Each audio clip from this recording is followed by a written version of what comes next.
Hello everybody, it's Mimberly and welcome back to the channel. Now we are moving on to Sylus, you know, my main, even though you don't seem to think I'm a Zane main for some stupid reason. So, No Way Out recently became available for rerun. I've gone ahead and purchased the card, obviously, and of course I'm going to R3 it when I get paid. However, I actually haven't listened to it yet, so let's get straight into that. But the description for this one is: one day after a mission ended, I suddenly received a distress signal from a civilian. Upon reaching the indicated coordinates, because I can't English, I was astonished to discover that the person in lead was actually Sylus. I'm liking the look at the thumbnail. Right, let's get straight into it. And before we do anything further, I must give the disclaimer. I'm pretty sure I forgot to do this in Raphael's card, but I do read out the MC lines and the actions, like the descriptions of what's going on, so that way you guys can put me on in the background while you're maybe cleaning or cooking or whatever you guys like to do when you're watching or listening to my videos. If you want to fully immerse yourself, I do recommend you go and listen to the version of this yourself, maybe on your headphones. But if you guys want to know what's going on, your girl's got you, because she's gonna read it. So, whew, let's go. The weather's clear, the sun is shining, it's the perfect day to relax. I cannot read that quick and bold, please. I'm gonna finish work early today. A citizen nearby is under attack. Please head to the following coordinates. Rescue mission. The thing I forgot to say before then was the indicator light on my hunter's watch suddenly starts blinking. A rescue mission? Copy that. I'm on my way to a designated location. The coordinates are 300 meters away? It's really close. I'll follow the directions given by the navigation system and run. In the distance, I see a familiar figure sitting by the fountain. Why is he out here in broad daylight? I stand in front of Sylus. Did you send a request to be rescued?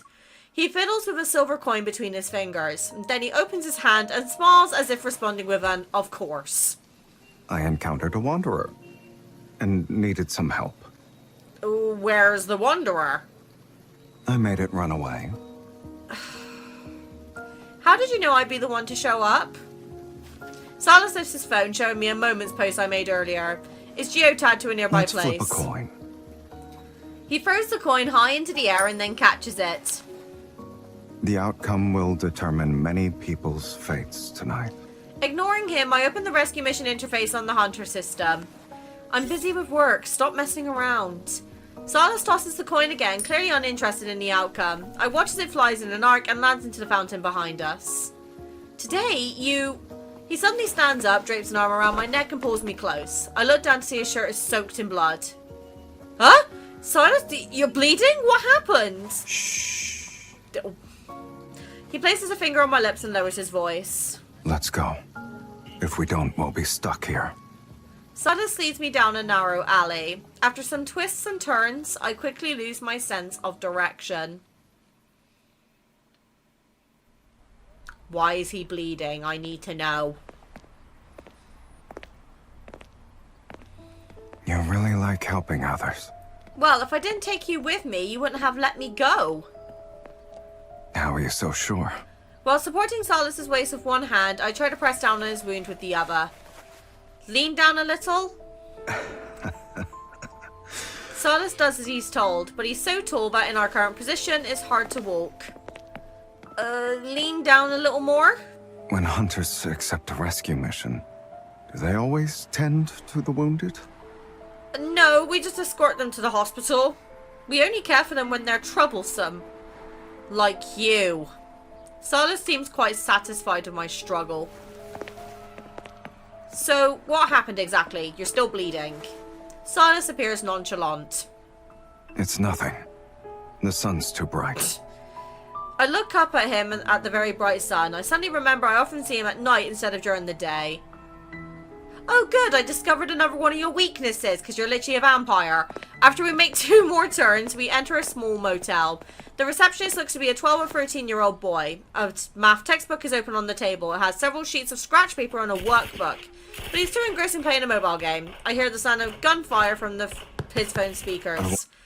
Sylus wraps his fingers on the receptionist's desks. Want room 503. Not knowing knowing the significance of the room number, the boy gives us a once-over before pulling out an access card from the bottom drawer. He also places a first aid white box on the receptionist's desk. With all the necessary items handed over, the boy quickly picks up his phone and returns to his game.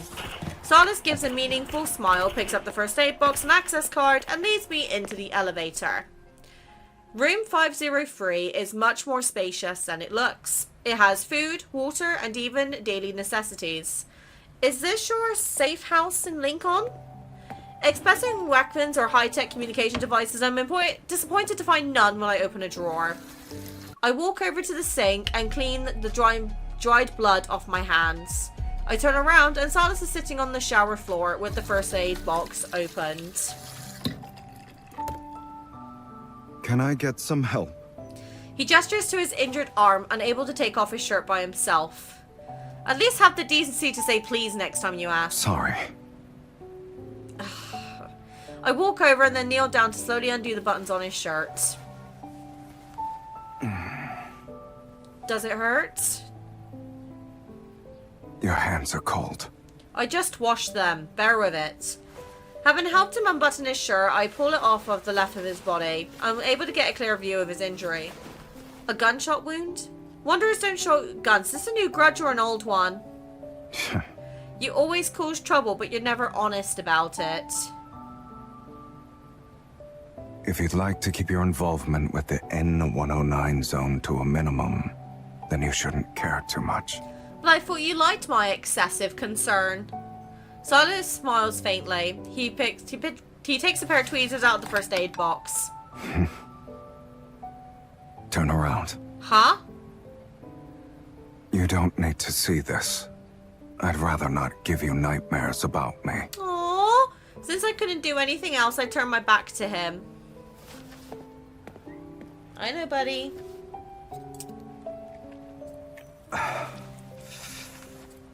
Is there anesthesia in the first aid box? I can administer it for you. No need. Soon enough, 2 bloodstained bullets rolled to my feet. I had to pause it because it was going too quick.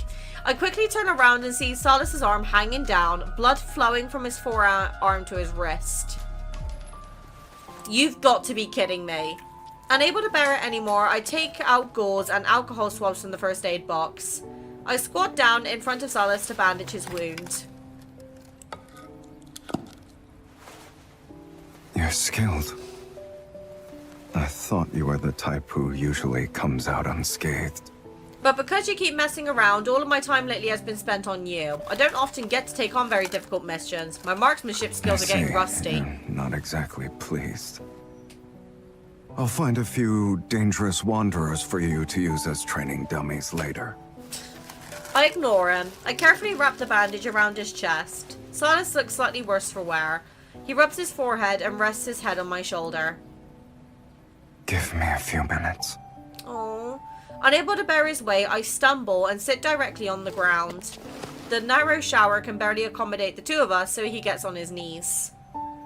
Does it hurt? His breath trembles slightly. He's not pretending this time. I try to be more gentle. Whenever the alcohol swabs touch him, my heart skips a beat. Maybe I'm being too careful Your since Sylus starts to tender-loving tease care me. is gonna last the whole night, huh? Why don't you just instantly recover and head back to the M109 zone to wreak havoc? Then. I wrap the bandage around his arm. You're either the source of the trouble or in trouble. Aren't you tired of living like this? It's almost like you're telling me to join you and become a member of the Hunters Association. Do I make hunting look easy? We're required to memorize the Hunter's Code and take assessments during the holidays. Could you handle that? Sylus doesn't reply and just continues resting on my shoulder. I start to feel bad. Be honest with me. Why are you doing all of this? Do you really not care about your own safety? Sylus smiles. His breath carries something heavy, but he still appears carefree. There are shadows, even in the places where the sun doesn't shine. And it just so happens I'm a person who likes to live in the dark. He lowers his voice again and whispers in my ear. If you're curious about my world, you'll have to step beyond the border between light and shadow. You must be the one to make that decision. I finished bandaging his wound. I'm stunned. You're acting like you're giving me a choice. Sylus sits up but doesn't put any distance between us. He just looks at me with keen interest. I want to avoid his gaze, but he suddenly lifts my chin. He slightly smiles as if enjoying the sight of my eyes trying to dart away. Of course, I did give you a choice.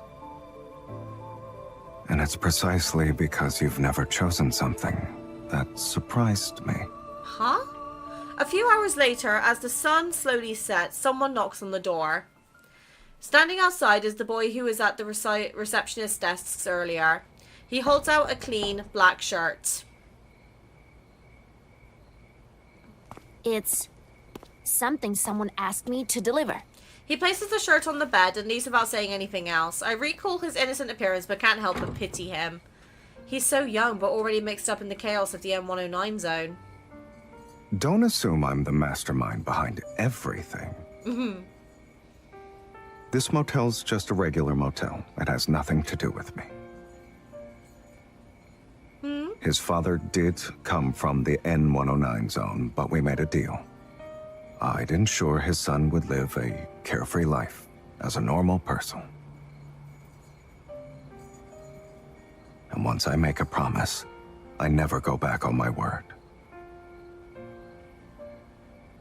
Instead of being concerned about that kid and his connection to the N109 zone, you should worry about his love for video games affecting his grades on his finals. I can help him study later. Sylus picks up the shirt and slips one arm into it. Then he walks over to me and leans down. Could you help me again? Please. Isn't your injury fully healed now? Why do you still need help? Sylus moves his arm slightly, furrowing his brow. I won't fall for such a childish trick, Sylus. Sylus tries to grab the sleeve of his injured arm. He fails. Twice. Stop moving. I decided to end his suffering and help him pull his arm through with the sleeve. Then I button his shirt one button at a time. Sylus accepts my help. He even closes the little distance between us by taking half a step. I have to pause because it's going too fast. He's too close. Through his shirt, I can feel his warmth under my fingertips. But he doesn't seem embarrassed in the slightest. He lowers his gaze and watches me. Your hands are still cold. That's just how it is. If you're afraid of the cold, then don't ask me to button your shirt for you. After I'm done buttoning his shirt, I get on my tiptoes to fix his collar. Suddenly, Sylus places his hand on my back and pulls me into a half embrace. Not everyone is born with the privilege of being a normal person. You've known this for a while. Before I can say anything, he lets go of me and walks to the window. He opens the curtains. The sky has become dark. There are no street lamps in the alley, so all I can see from the window is a pitch black darkness. It's time to go. He walks out of the room. Noticing my hesitation, he turns and beckons me with his fingers. Aren't you coming? What is it with Sylus getting injured and us having to patch him up? Because I could have sworn we had to do this in Searing Touch as well.